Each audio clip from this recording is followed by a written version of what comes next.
Do you have an audience or does the audience have you? And I'm very reluctant to not say things that I think for fear of losing some of that audience.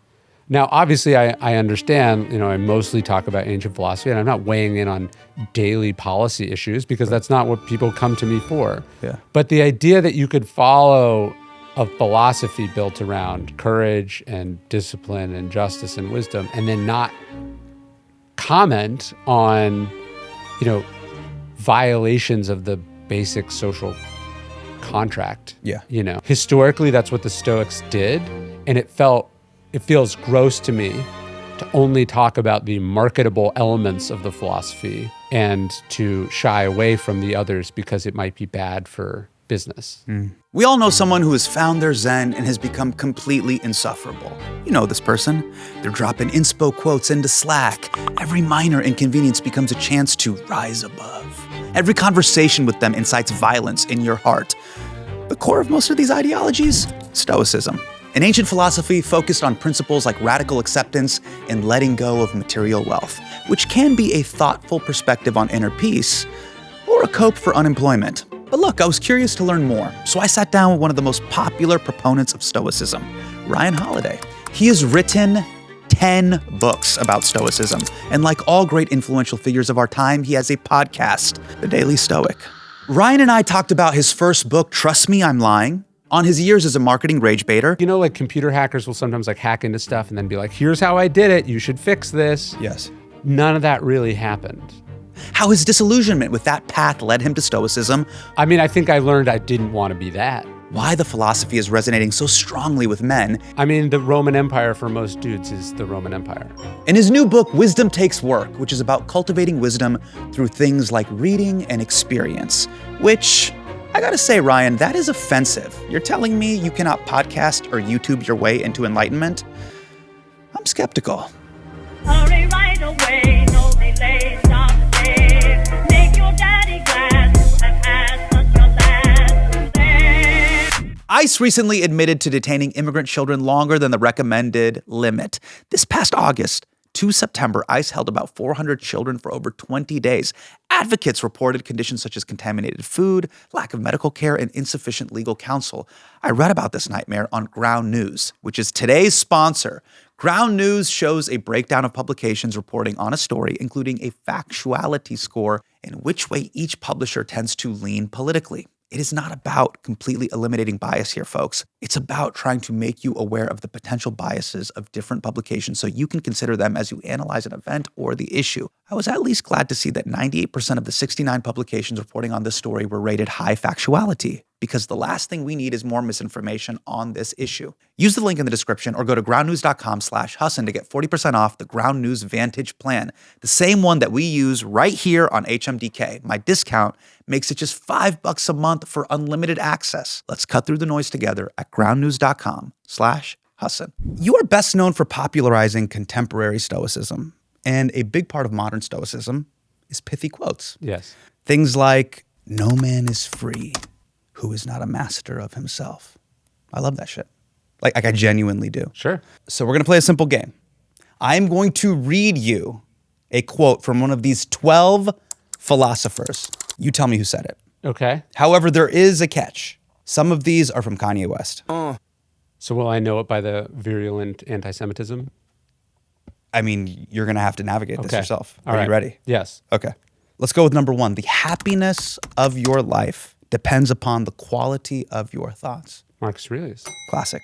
If a man knows not to which port he sails, no wind is favorable. Seneca. We suffer more in imagination than in Seneca. reality. Giving up is harder than trying. That sounds like Kanye. Kanye West. Our work is never done. Kanye? Kanye, correct. The fates guide the willing and drag the unwilling. Ooh, Cleanthes. If you accomplish something good with hard work, the labor passes quickly, but the good endures. Musonius Rufus. Oh my God. I am a Nazi. Just really, really think about this one. Yeah, that sounds like Kanye. Kanye West? Why did Stoicism speak to you at a particular period of time in your life? I think it spoke to me for the reason it speaks to a lot of young men, which is, how to be a person, how to how to live a good life, but also an interesting life, how to deal with setbacks and how to be resilient, how to sort of take these feelings and this energy inside you and direct it properly. That's not what they talk about in school. And it's not even really what they talk about in church anymore, right? And so Stoicism or ancient philosophy as a framework for living, a way to design your life, I think that it was addressing a big hole in my upbringing, and I think that's historically what, imagine. But what was happening in your life that you didn't get from dad, coaches, the church, cousins, teachers, and more? So both me and Ryan were NorCal kids. Yes. So what was not happening at Granite Bay that needed to be filled here? Because by the way, dad didn't hug me. That part of the algorithm, that's catnip to me. Yeah. And I wouldn't say my dad never hugged me, but Sure. I wasn't getting that sort of guidance about this is how to be a man. This is how to be a person. This is what we do. This is what we don't do. There's just kind of this assumption that you'll pick it up as you go. Mm-hmm. There isn't a tradition. There's no, there's no sort of, this is the coming of age thing. This is what we do when, you turn 13 in our culture, right? There wasn't any of that. And so I think... You went to church, right? I did. I grew up Catholic Okay. until we moved across town. So you have mass, you have... Church was too far away. Okay. But So were you baptized and all that stuff? Yeah, I'm a confirmed Catholic. So I do think Stoicism resonated in a way because the teachings of Stoicism and Catholicism are pretty, they share the same cardinal virtues. Cardinal comes from the Latin cardos, which means pivotal. Mm-hmm. And so courage, discipline, justice, wisdom, those are the virtues that Zeno lays down in the 4th century BC that also, are inscribed in every Catholic church. And what was it you're going about specifically those teachings that resonated with you more than, say, Old Testament, New Testament, that stuff? Because a lot of this stuff predates the Bible. Yeah. I mean, what I think is interesting about the Stoics and a lot of philosophy is they're making a rational argument. They're not saying, hey, do this or don't do this or you'll end up in hell. I think fundamentally Stoicism is saying don't do this because your life will be a form of hell, right? To not be in control of yourself, to the quote you mentioned from Musonius Rufus, he says, if you do something easy in the pursuit of pleasure, the pleasure goes by quickly, but the shame endures. And then he says, but if you do something hard in pursuit of something good, the labor passes quickly, but the good endures. Yeah. That is, I think, that overlaps with the sort of Christian teachings. But nowhere are they saying also God will be mad at you. Also you will rot in hell. What they're trying to do is, are you saying basically it grapples with physical reality on earth as we see it, feel it, and experience it? Yeah, I think it's making a relatively rational argument, a logical argument for why some things are good and some things are bad. Why do you think it's so popular right now with titans of industry? You'll hear that Bill Clinton loves meditations. He'll read it every year. He revisits it. That's not new. I mean, first off, Stoicism was popular in the ancient world with the quote unquote elites, right? This is what you would send your son or daughter. Musonius Rufus writes this fascinating essay, 2,000 years ago about how the question is, should women be taught philosophy? And then the other essay is is virtue the same in a man as in a woman? And his wait, is he writing New York Times op-eds? Or? Yes, hot takes. But he's saying, ultimately, virtue is virtue. It doesn't know gender. So the Stoics are grappling with, sadly, some of the same things we're still grappling with today. Right. But the argument then was this is what you want to teach young people so they can grow up to be not just good people, but contributors and leaders in society. Yeah. So I think it's sort of relevance with those people today shouldn't surprise us. I think it's more interesting that your sort of regular folks are interested in it, and that probably says something about what a train wreck the world is right now. It's probably not. Stoicism is not resurgent and popular because everything's amazing and going super well. Right. It's a perhaps a guidebook or a handbook to the craziness that Yes. people are experiencing in their day-to-day lives. Yeah, like Cato's in the fall of the Roman Republic. Marcus Aurelius is in the decline and fall of the Roman Empire. Zeno is there, when the sort of world created by Alexander the Great is falling apart. So it's popular again, in the Renaissance, the Enlightenment, the Age of Revolutions, the American Civil War. It's popular when shit feels like it's coming apart. So Stoicism, from what I understand, is not a partisan philosophy.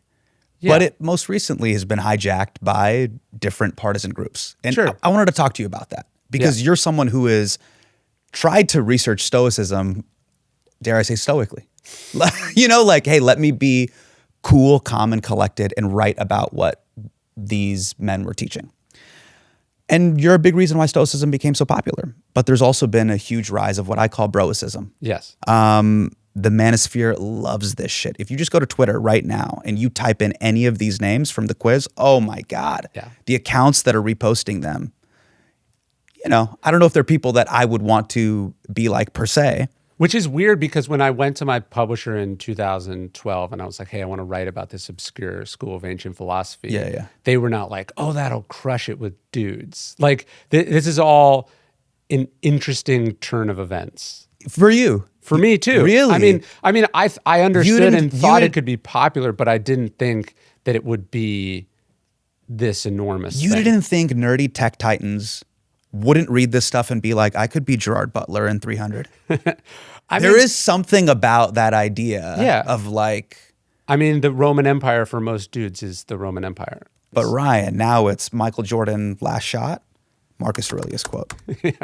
Kobe Bryant final game, Marcus Aurelius quote. Like this is now a cottage industry. But it's something you talk about in the new book. And I'd love to ask you, what is the main difference between Stoicism and Broicism in your opinion? There seems to be this tendency to look at the cardinal virtues of Stoicism, which are courage, discipline, justice, and wisdom, and be like, I don't have to bother with the third one, right? Like, I like courage, that's cool. I like self-discipline, I like moderation, I like resilience. And then obviously, reading and learning and being smart, that's all cool. But you're telling me that I have to ascribe to a certain list of ethics that I have to give a shit about other human beings. Right. I don't like that. Like, and I get it. My primary and initial interest in Stoicism is like, what can it do for me? Right? Like, how can it make me better, stronger, faster, smarter? I get it. That's when you're 19, that's what's going to be interesting to you.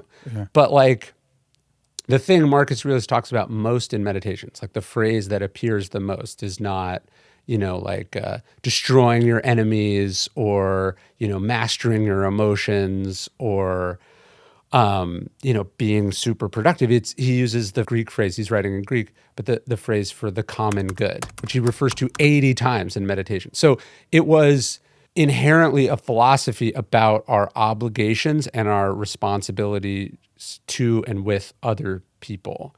And so Broicism to me is Stoicism when you remove any of the moral elements. So it's this recipe for being a better sociopath and in some cases, I think being a better psychopath. Yeah. And that's, whatever Pete Hegseth thinks Stoicism is not what I'm talking about. I don't know if you've seen Bobby Kennedy Jr. He was banging out pull-ups with Mr. Duffy, just like, hey, this is how we're going to fix infrastructure in this country. Sure. This is how we make people healthy again. Sure. You need to bang out 20 pull-ups right now. Yes. And there's a lot of people that go, you know what? Marcus Aurelius was a dictator, though. Sure. At night, he writes in his journal, waste no more time arguing about what a good man should be one. But the next morning, he's just out here butchering people. And I'm sure denying them basic human rights and or democratic rights. This is where, studying the past requires putting on your sort of big boy pants, There's a Jeffersonian element to it. Sure. Like all men are created equal is a beautiful sentence that he didn't fully believe. Yeah. But we can take it literally and we can sort of try to get a little bit closer to it. Like there's a passage in the beginning of Meditations where Marcus Aurelius thanks one of his friends for introducing him to Stoicism. And he says, he's like, for introducing me to Helvidius and Cassius and all these different Stoics, and he says because the Stoics conceived of a world of equal rights and personal liberty, where rulers respect the rights of their subjects, and he's describing a beautiful world which the Roman Empire was not remotely like. Right. But that idea, again, it's Jeffersonian in another way. That is the world that inspires the founders 2,000 years later to take a big step towards getting to the ideals of the Roman Republic and the sort of classical virtue.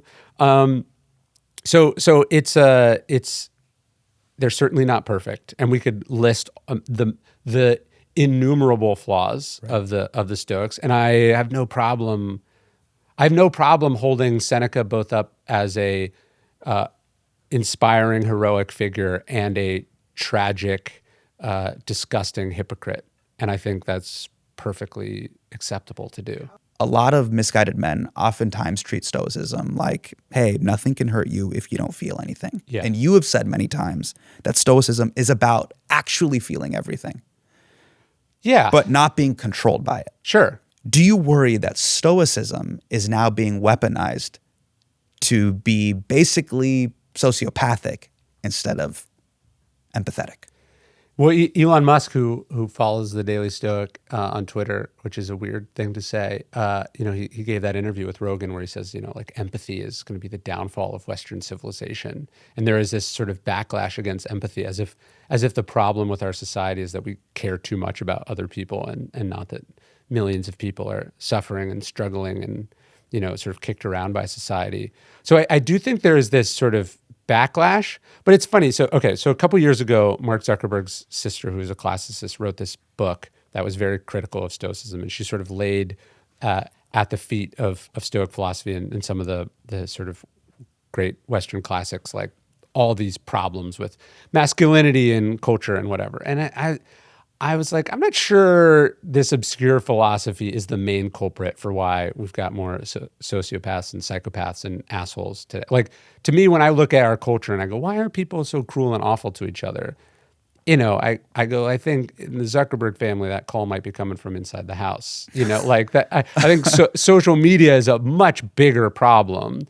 And we have also just a run of just horrendous exemplars of like what behavior should be. You know what I mean? And right. so I think there's a lot, like, I feel like, sure, is there a problem that some people are misusing Stoicism, but also people misuse Buddhism and Confucianism and Christianity too?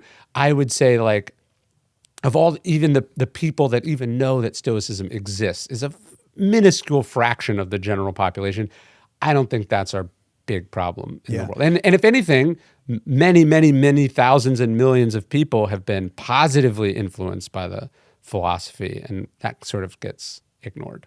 One of the critiques that I actually read that I've tried to unpack, a lot of times people love Stoicism's encouragement of radical acceptance. Hey, the lot in life that you are given, stop trying to fight it. Stop trying to change the cards that were dealt to you. This is the world as it is. This is your life as it is, and make the most of it. And the critique that I read was kind of bumping, hey, that is bumping up against social justice, the desire to improve your lot in life, not only for yourself, but for others as well, and for society at large. And even the pursuit of that in and of itself, even if it fails for women's suffrage or, the civil rights movement, that is a long struggle that you may not be able to accomplish in your life. And I saw the kind of critique of Stoicism to be somewhat valid of, hey, I'm not going to just sit here and accept this. How do you process that as someone who's actually researched? Because there's many different ways to look at it. I think there are a couple ways to look at it. So number one, we should understand and give ourselves as a society some credit for inventing and then fulfilling the idea that there is such a thing as agency and change, right? Like, for most of human history, the world was what it was, and it was unchangeable and inalterable, and it's always been this way, and it always will be this way. Like, Gandhi invents the idea of, effectively, he's influenced by Tolstoy and Thoreau, but he invents the idea of nonviolent social change. That wasn't that long ago, right, that he did that.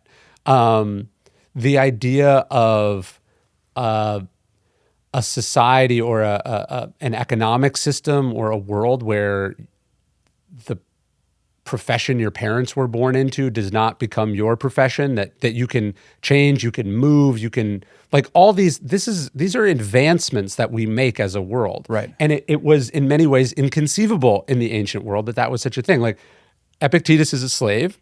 He doesn't say anywhere in his writings that, like, slavery is bad and unjust and shouldn't. And in my lifetime or in my children's lifetime, this will be abolished. Because it was just like an accepted part of reality that, like, if one country or one army conquers you, then they sell all the people into slavery, and those are the breaks, right? Yeah. And conversely, it doesn't seem to occur to Marcus Aurelius that he doesn't have to be the emperor. Like, it was this idea that, like, hey, this is the role that you were chosen for.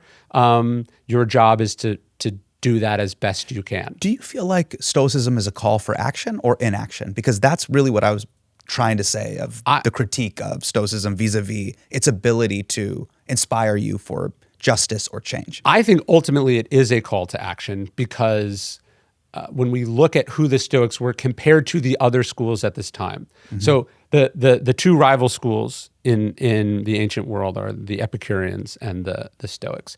And the Epicureans basically believed, like, work on yourself. They retreat to the garden. They pursue pleasure by their own definition of that. And they sort of say, don't bother yourself. Don't be made unhappy by the complicated, dysfunctional world of politics and business and culture. And the Stoics are basically saying, well, if we seed the field, who's going to run those things? So the Stoics get involved in public life. They are involved in politics. They serve in the military. They run businesses. They speak out about, the injustices of their time. So I think historically the example of the Stoics is to get involved, to be in the arena, literally and figuratively. And I think that is the tradition that the American founders were inspired by, that I remain inspired by, that it is a philosophy ultimately of action. Is there some sense of limitations of how much we can change or actually, affect things? Sure, but that didn't seem to stop them from trying. So let's go back. Obviously, people have probably read your most current books that I think are defining Stoicism and modern life.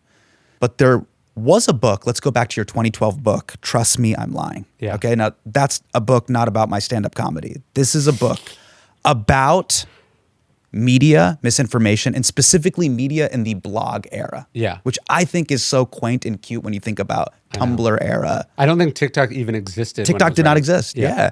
It was, I call it, Tumblr era Web 1.0 and kind of nascent / new Web 2.0 media. Mm-hmm. You have rewritten the foreword to this book twice. Yeah. Because you have said the far right has used some of the lessons in this book. And you've said, quote, I began to get emails from some of the most notorious media trolls in the world, including members of the so-called alt-right, about how the book was their Bible and how they used it to get attention.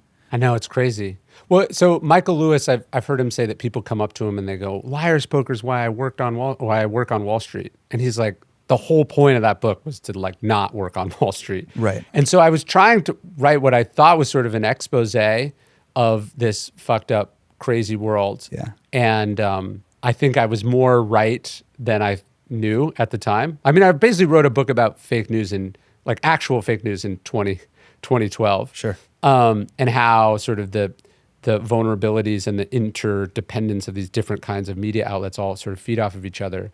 And that it would create some real problems for us as a society. I did not think that all of those trends would get unimaginably worse, and that people would, not only bad people would use it to do bad things, but no one would really fix or address any of the, I feel like, like computer hackers will sometimes, like, hack into stuff and then be like, here's how I did it, you should fix this. Yes. None of that really happened. you thought it would be a user manual to be like, hey, I basically jailbreaked the Yes. modern media ecosystem. Yeah. You guys should have a software update Yes. with major patches and fixes. Yes. That way this improves. Yes. Do you think you were naive to think that? Or you were like, hey, I'm just telling the story of what I think I was. witnessed and I a think part I of. was a little naive. I think I thought it would be more positively received by the media, who mostly sort of told me I was wrong and that I was like a bad actor. Yeah, I also thought maybe like consumer habits would change. Like it's interesting. We talk about fake news as something that's done to us, as opposed to us creating the demand for fake news. Right. Right. Like we are the fake news. We want. Or our desire to consume salacious, clickbaity things. Yeah, I Is was that what you're reading saying? some sort of propaganda expert, and they were saying, the point of misinformation is not to like put new ideas in your head. It's to tell you what you already want to believe. It's to provide, like, great example. Okay, Donald Trump, indisputably guilty and responsible for what happens on January 6th, right? Attempts to overthrow the election. This horrendous riot happens. People die. Our nation's capital is covered in feces and Confederate flags. It's a horrendous moment. So you can look at that and go, this is where it ends. This was horrible. We've all been misled. Or, if you're a supporter, we've been misled. This stops. We're going to change. And then there's the human part of someone that goes, well, that makes me very uncomfortable. This is classic cognitive dissonance, right? I don't want to have to accept that I fell for a con, that I was misled, that I was complicit in this happening. So the market, that is the human, the human nature looks for a way to not have to do that. So Donald Trump, capitalist, goes, it was Antifa, right? And starts to put out various excuses or explanations for what happened that don't require you to wrestle with the horror of what happened, right? Mm-hmm. Like when people are in cults and the cult says, hey, the world is going to end on January 1st, and then January 1st comes along and the world doesn't end, you have two options. I'm an idiot, I fell for a cult, let's get out of the cult, or the cult leader saved us. The world didn't end. Let's double down. Yeah. And so I think what we've not fully grappled with is the way that this bad information is responding to the latent demand and the desire for that version of events or the world to be true. Yeah. And so there are certain people who decide to meet that need. Yeah. As opposed to going, hey, that's not what we do here. If you were to update the forward for a third time, what would you include in this updated forward? Well, I was going to ask you, because you told me I should do this at some point. Yes. I don't know how much to preserve the book as a document from the era and period it was, and then how much to update and change it. So I think I would talk about the world of. Look, you've got Neil Postman right there. Neil Postman's idea was that the dominant cultural medium determines the level of discourse that we're going to be able to have. And his argument was, when he was writing this in the 80s, that we had officially transitioned away from a sort of print and word-based world to a visual media-based world. The world of mainstream network television. Correct. And maybe a little bit of cable. Yeah.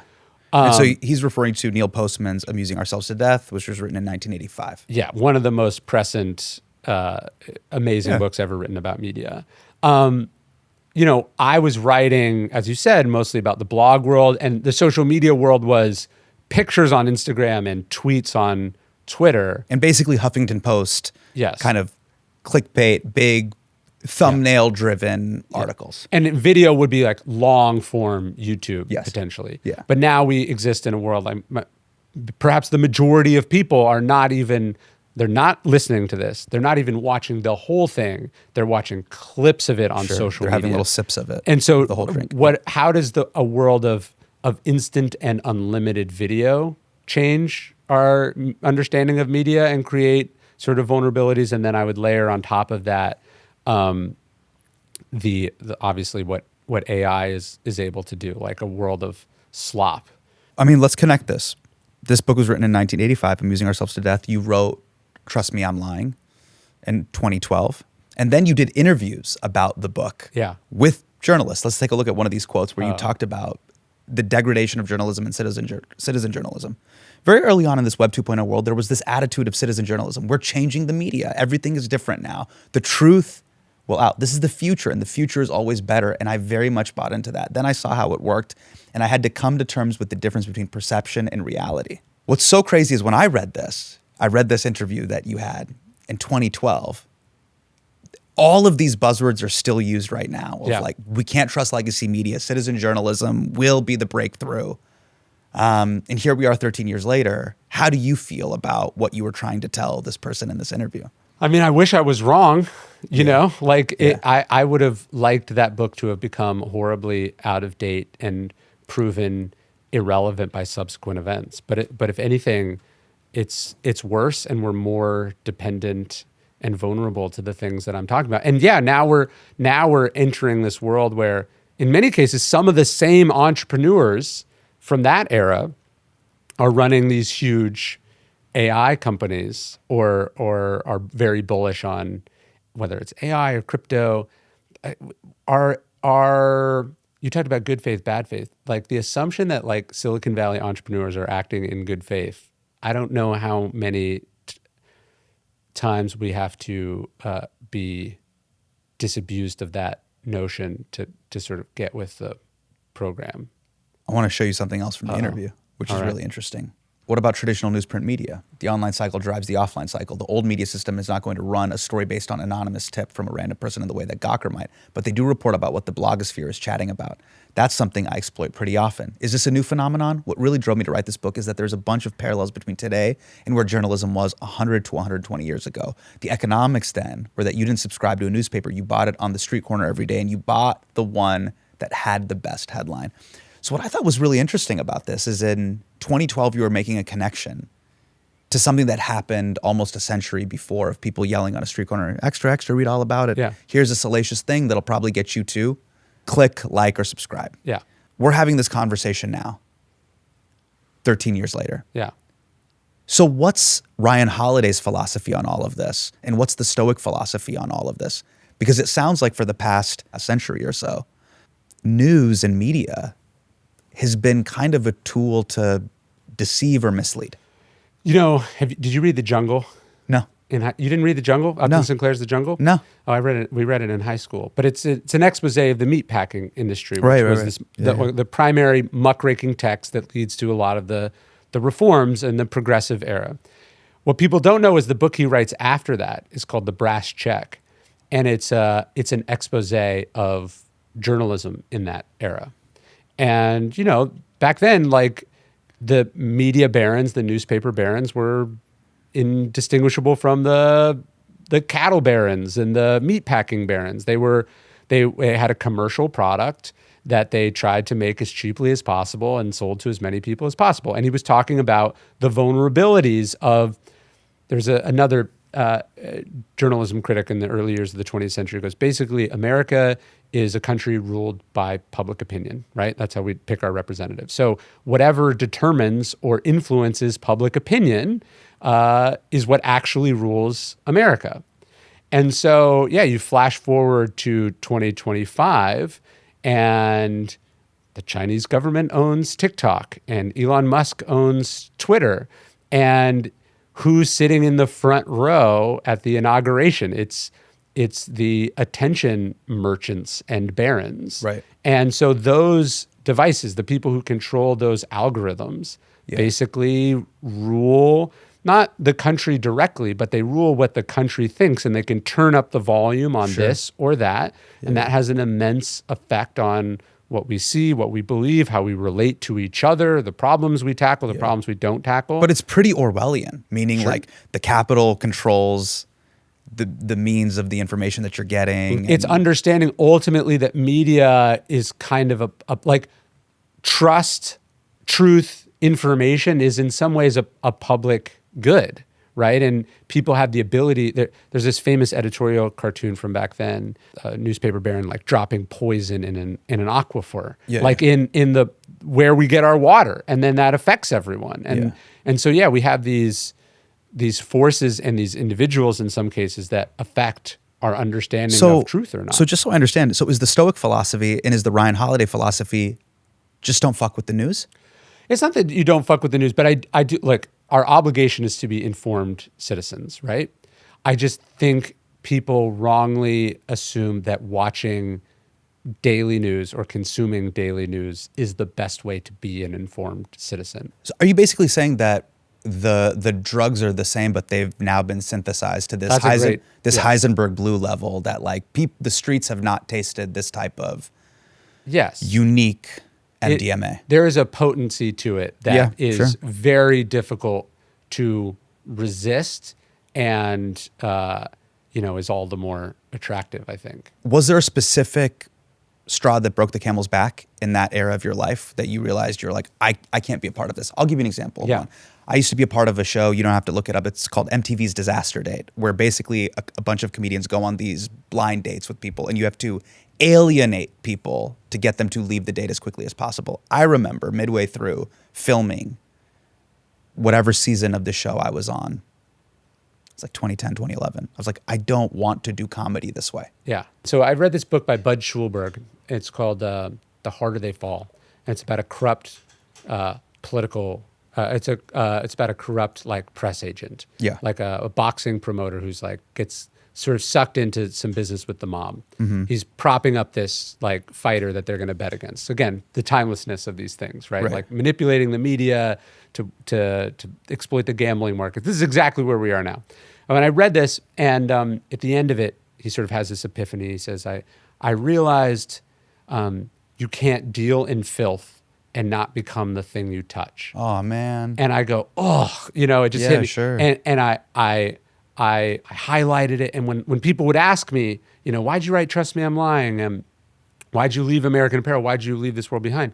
I go, well, I read this book and it changed my life. And I finally I was like, I was thinking about it, and I go, when did I read that book? And I bought it on Amazon. So I looked in my Amazon receipts. I read this book in 2009. Oh, wow. So it was like before you even started working there. I mean, very early. Or you were early there. The epiphany, the story, the road to Damascus moment is usually retconned. Like that's not, I worked for years doing, I did things that I shouldn't have done way longer than I should have. I knew better, but there is this, the word disintegrated?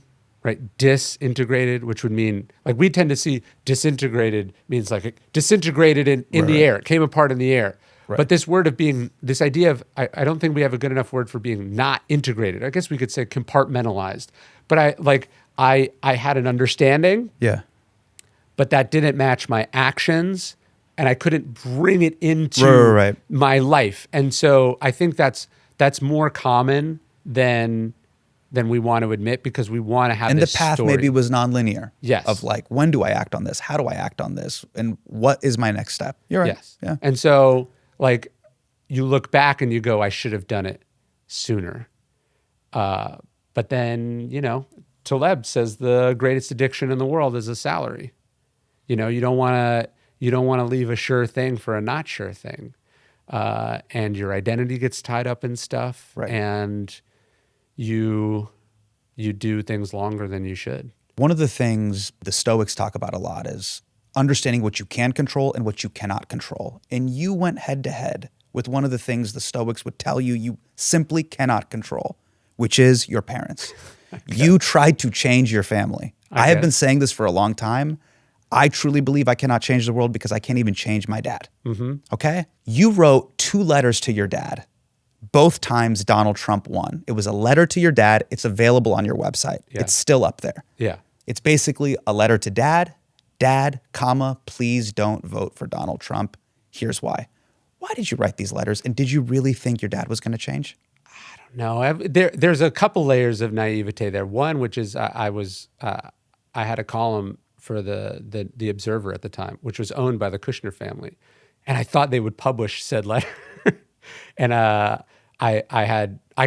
no one had ever edited or had anything to say about any of my columns up until that one. Yeah. And I remember being so surprised. Like, it was just you have these moments where you kind of think the world is fair and just and everyone's on the same page, and then you bump into like real power or how things really work, and you go, oh, I was an idiot. What did I think? Right. But I ended up publishing it elsewhere, and it sort of went viral, and it was a big thing.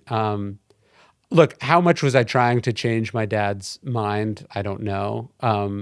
And I don't honestly know who he ended up voting for.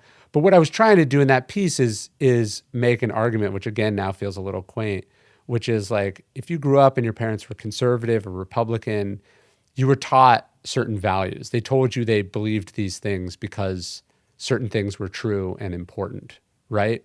And come 2015, 2016, I think a lot of us came face to face with the uncomfortable and undeniable reality that all that was bullshit, and they didn't actually mean it. They just really don't like liberals and liberal values, you know? Got it. And so I was trying to contrast all the things that I was taught by my parents that I thought we all agreed on, and contrast them with the ugly picture that is Donald Trump.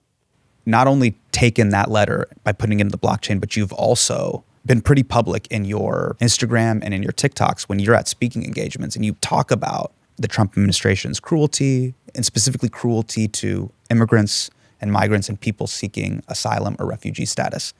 And I remember there was a caption in one of your posts where you said, look, if I lose followers because of this, that's fine, but I just don't derive any joy or meaning from people that get off on this type of cruelty. Yeah. What were you basically trying to say in those posts? What are you trying to communicate to people that follow your work? And why make that kind of very public fissure documented? I don't know if I'm trying to make a public fissure, but like, I do feel like the obligation, do you have an audience or does the audience have you? And I'm very reluctant to not say things that I think for fear of losing some of that audience. Now, obviously, I understand, I mostly talk about ancient philosophy, and I'm not weighing in on daily policy issues because that's not what people come to me for. Yeah. But the idea that you could follow a philosophy built around courage and discipline and justice and wisdom, and then not comment on, violations of the basic social contract. Yeah. When your country's talking about not like if we should or shouldn't round up 10 million people and ship them somewhere, but like how much it's going to cost. You're in a place where I think you are obligated to say something. And I feel like historically that's what the Stoics did, and it feels gross to me to only talk about the marketable elements of the philosophy, and to shy away from the others because it might be bad for business. So was also So I did part of that. it putting in the blockchain, hey, I am not like MAGA dad, and here's why. I guess I think I was just saying like, this is what I'm feeling, this is what I'm struggling with, this is what I think needs to be said. And then Stoicism does help you as a creative because like you don't control how it lands with the audience. And I don't control whether that hurts my dad's feelings and pisses him off. I don't control whether to this day people, how could you do that? How could you say that? Whatever. How could you embarrass your parents or whatever? It's like, I think you would probably understand this with your comedy. Like there is a part of you that you have to turn off to be able to do the thing. Like if you never wanted to offend or reveal, you couldn't do what you do. A common criticism of Stoicism is that it's judged based on its worst adherents. Hey, look at these psychos that quote Marcus Aurelius, therefore Stoicism is bad. And I think it's wrong to judge people by the worst adherents. Trust me, as a Muslim, I get it. There are people that have hijacked a faith that I find to be incredibly beautiful and beneficial to me. Who in your life is practicing Stoicism in the best possible way? Oh, that's a good question. That's a good question.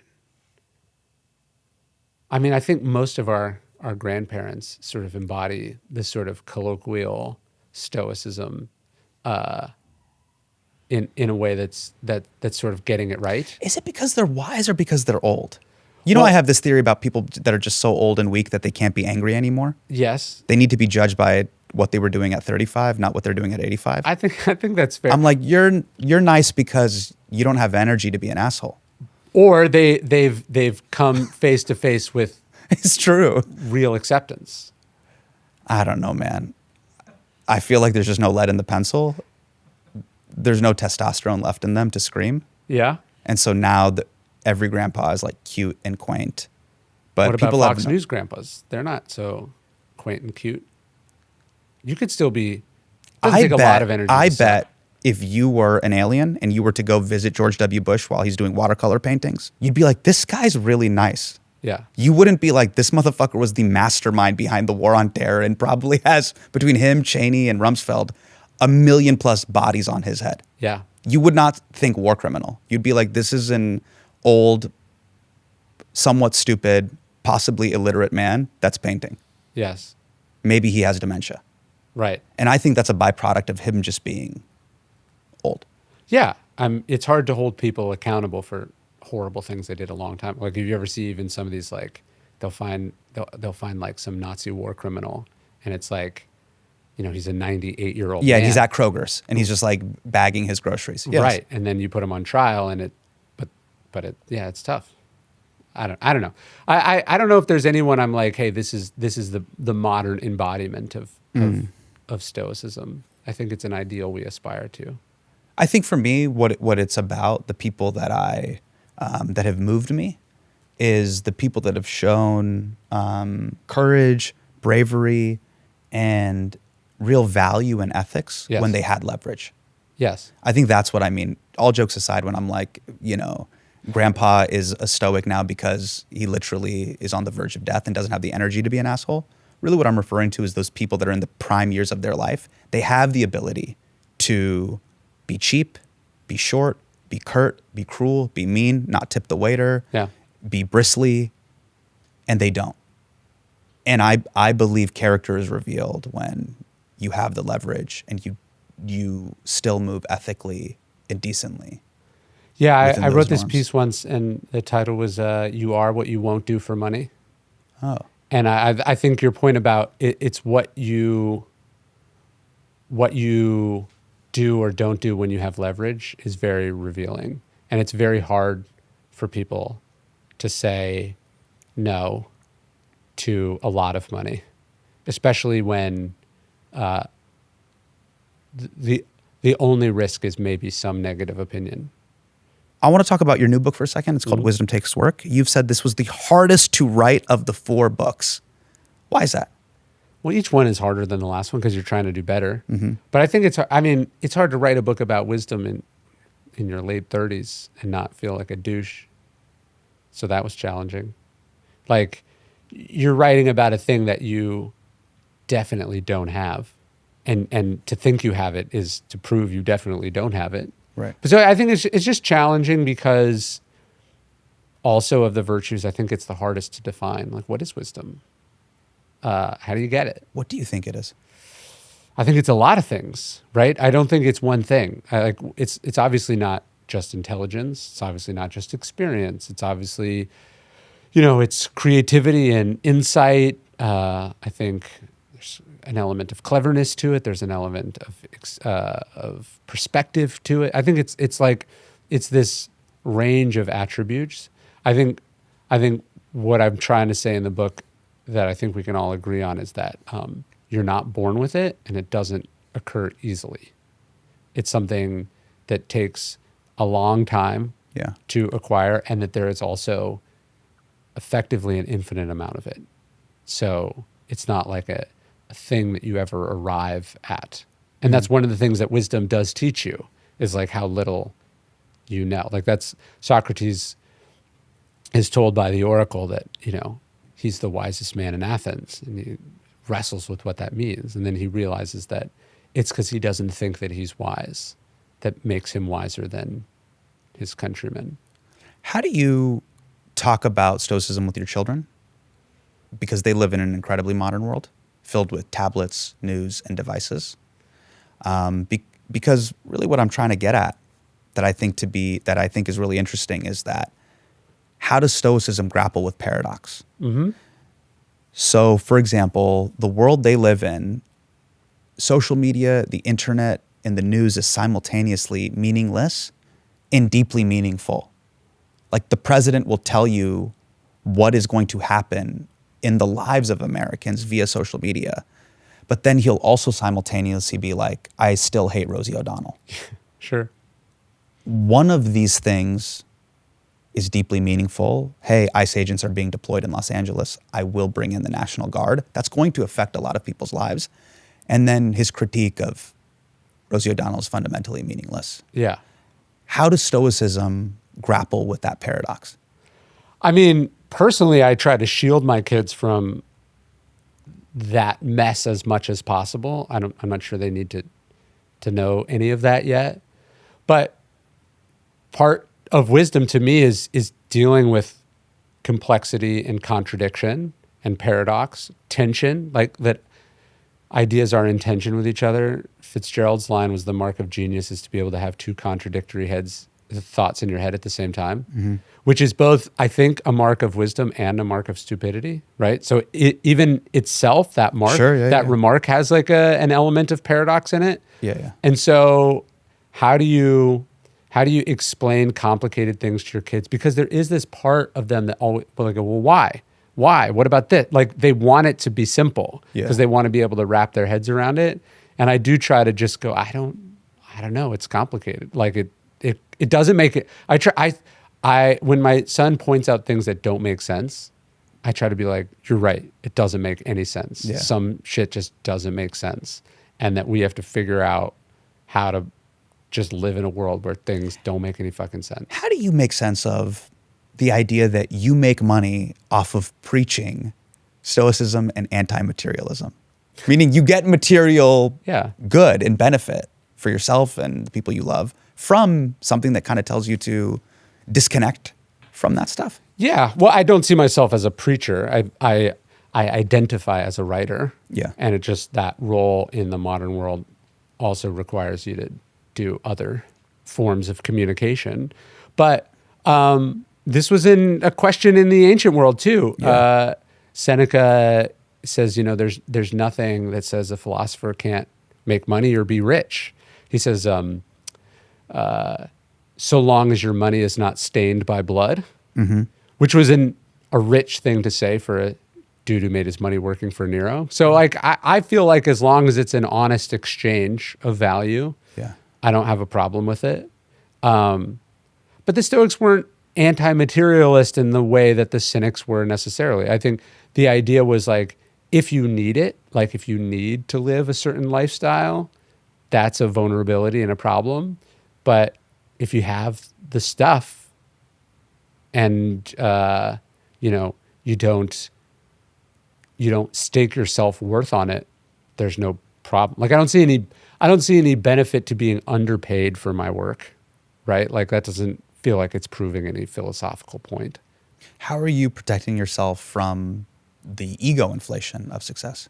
I try to live like a normal person life. Like I don't live in New York. I don't live in LA. I don't go to parties. I live on a dirt road in rural Texas, And so I try to live like a regular life where I show up and do a job every day as opposed to like being a person, like being a role, if that makes sense. I don't know how, it's not for me to say whether I'm doing a good job of it or not, but I think I'm doing all right. This is great. Ryan Holiday, ladies and gentlemen. Hurry right away, no delay, stop.